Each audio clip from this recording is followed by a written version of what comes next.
America മദാമ ഏട്ടന്റെ ഒരു അല്ല അമേരിക്ക മാത്രം ഏട്ടന്റെ സ്വപ്നഭൂമിയാണ് മോളെ. എനിക്കവിടെ ഒന്ന് ജീവിക്കണം. അയ്യോ, ഏട്ടന് കൊടുക്കാൻ പറ്റിയ ജോലിയില്ലല്ലോ, അതുകൊണ്ട് കുറച്ചു കാലം കഴിഞ്ഞിട്ട് പോരെ എന്ന് നിന്റെ ഹസ്ബൻഡ് ചോദിക്കും. അപ്പൊ നീ പറയേണ്ടത് ഒരു തൂപ്പുകാരന്റെ ജോലിയെങ്കിലും മതി ഏട്ടന്, നമുക്ക് കൊണ്ടുവരാന്ന്. വിജയ്, എന്റെ ഇന്ദ്രജയെ, ഞാനൊന്ന് അമേരിക്കയിൽ പോയി അമേരിക്കൻ ശ്വാസം വിട്ടോട്ടെ. അപ്പോ വേദേ, ഞാൻ പറഞ്ഞത് മറക്കണ്ട. ഒരു കാര്യം ചെയ്യാം, രഞ്ജിത്തിനോട് ഞാൻ ഇക്കാര്യം ഒന്നുകൂടെ പറഞ്ഞേക്കാം. അപ്പൊ പിന്നെ മോക്ക് ഇടയ്ക്കൊന്ന് ഓർമ്മിപ്പിച്ചാ മതിയല്ലോ. അമേരിക്ക മദാമ, അല്ല America America dollar, American dollar. അതെ, നീ വിജയ് പറഞ്ഞൊന്നും കാര്യമാക്കണ്ട. അതിങ്ങനെ പറഞ്ഞോണ്ടിരിക്കും. നീ അതിനു വേണ്ടി ആരോട് സംസാരിക്കാനും നിൽക്കണ്ട. പക്ഷെ വേദേ, ഞാൻ നിനക്കൊരു മുന്നറിയിപ്പ് തരാം. അത് ഉദയനങ്ങളിനെ കുറിച്ചോ വന്ദന ആന്റിയെ കുറിച്ചോ രഞ്ജിത്തിനെ കുറിച്ചോ അല്ല. അവളെക്കുറിച്ച്, ഹരിതയെക്കുറിച്ച്. അല്പമൊന്നും അല്ല, ഇവിടെ വന്ന് മമ്മിയുടെ സപ്പോർട്ട് കിട്ടിയപ്പോഴേക്കും എല്ലാവരോടും സംസാരിക്കുന്ന രീതി കണ്ടോ? അവളെ സൂക്ഷിക്കണം നീ. വിവാഹം കഴിഞ്ഞില്ലല്ലോ ചേച്ചി. അഥവാ കഴിഞ്ഞാൽ തന്നെ അവളെ എങ്ങനെയാ കൈകാര്യം ചെയ്യേണ്ടതെന്നൊക്കെ എനിക്കറിയാം. Don't worry. അവള് മമ്മിയെ അനുകരിക്കുന്നുണ്ടാവും. പക്ഷെ മമ്മിയുടെ കൂടെ ഇത്രയും കാലം നിന്നത് ഞാനല്ലേ. ചേച്ചി നോക്കിക്കോ, ആരാണ് മമ്മിയെ പൂർണ്ണമായിട്ടും അനുകരിക്കാൻ പോകുന്നതെന്ന്. നിലനിൽക്കാനുള്ള വഴിയൊക്കെ എനിക്കറിയാം.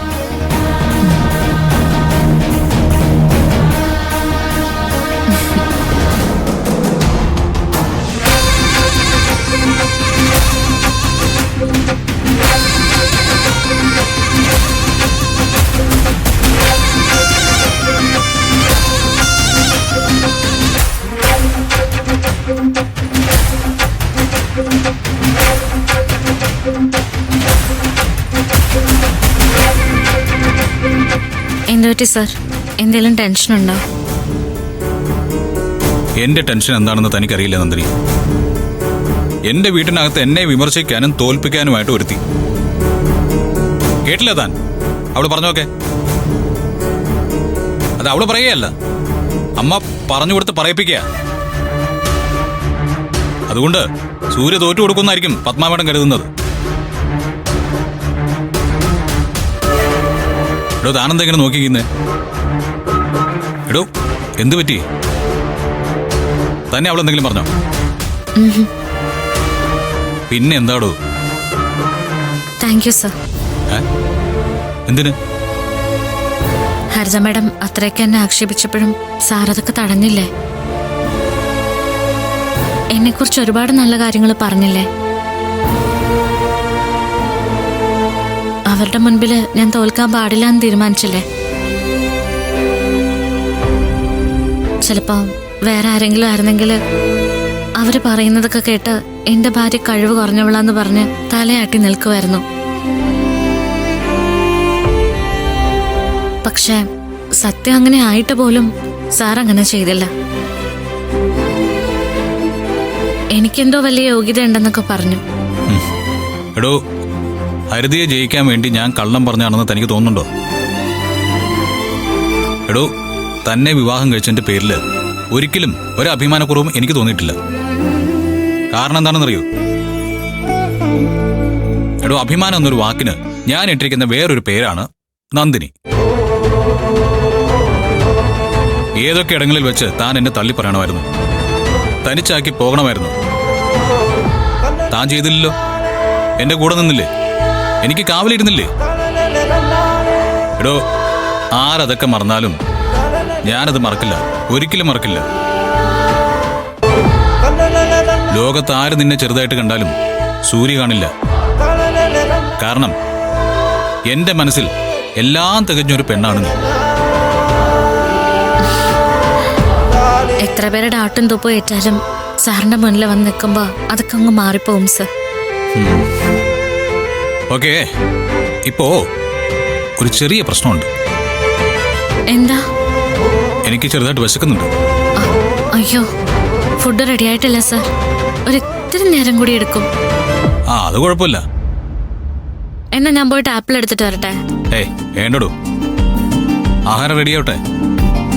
അത് വേണ്ട, ആ ഒരു കുട്ടി വിശപ്പ് അവിടെ കിടന്ന് കളിക്കണ്ട. ഞാൻ പോയിട്ട് ആപ്പിൾ എടുത്ത് കട്ട് ചെയ്ത് കൊണ്ടുവരാം. അത് കഴിക്കുമ്പോ ആ വിശപ്പങ്ങ് ഓക്കെ ആവും. അവിടെ നിൽക്ക്, ഞാനിപ്പോ വരാം.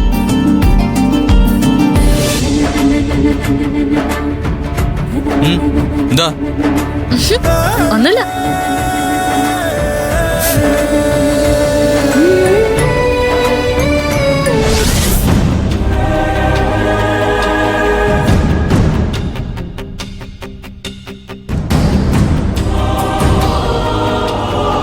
ഇതിപ്പോ ചൂണ്ടിട്ടിട്ട് കാത്തിരിക്കുന്നത് പോലെ ആയാലോ ഗംഗേ. ഏതെങ്കിലും ഒരുത്തം വന്ന് ഇടയ്ക്ക് കൊത്തിയാ കൊത്തി.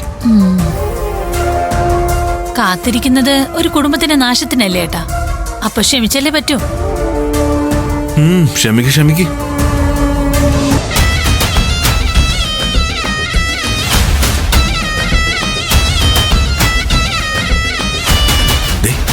നോക്ക്,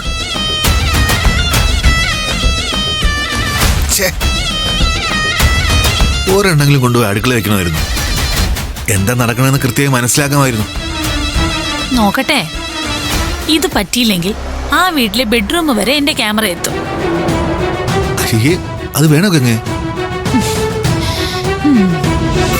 രാജേട്ടാ, ഓ സൂര്യ സാറിന് വിശക്കുന്നുണ്ടെന്ന്. ഞാനൊരു ആപ്പിൾ കട്ട് ചെയ്ത് കൊണ്ടേ കൊടുക്കട്ടെ? എന്റെ പൊന്നു മോളെ, ഇനി അത് കാണുമ്പോ ബാക്കിയുള്ളവരെല്ലാരും കൂടെ കൈയിട്ട് വരാൻ നിൽക്കും. ഒരംഗ ഇപ്പൊ മോളി കഴിഞ്ഞതേ ഉള്ളൂ. അതൊന്നുമില്ല, ഇത് സൂര്യ സാറിന് മാത്രമായിട്ട് കൊണ്ടുപോയി കൊടുത്തോളാം. ഓ, മോള് പോയി കൊണ്ടുപോയി കൊടുക്കും. രാജേട്ടൻ ഇതൊക്കെ ഒന്ന് നോക്കണേ. ചെല്ലേ.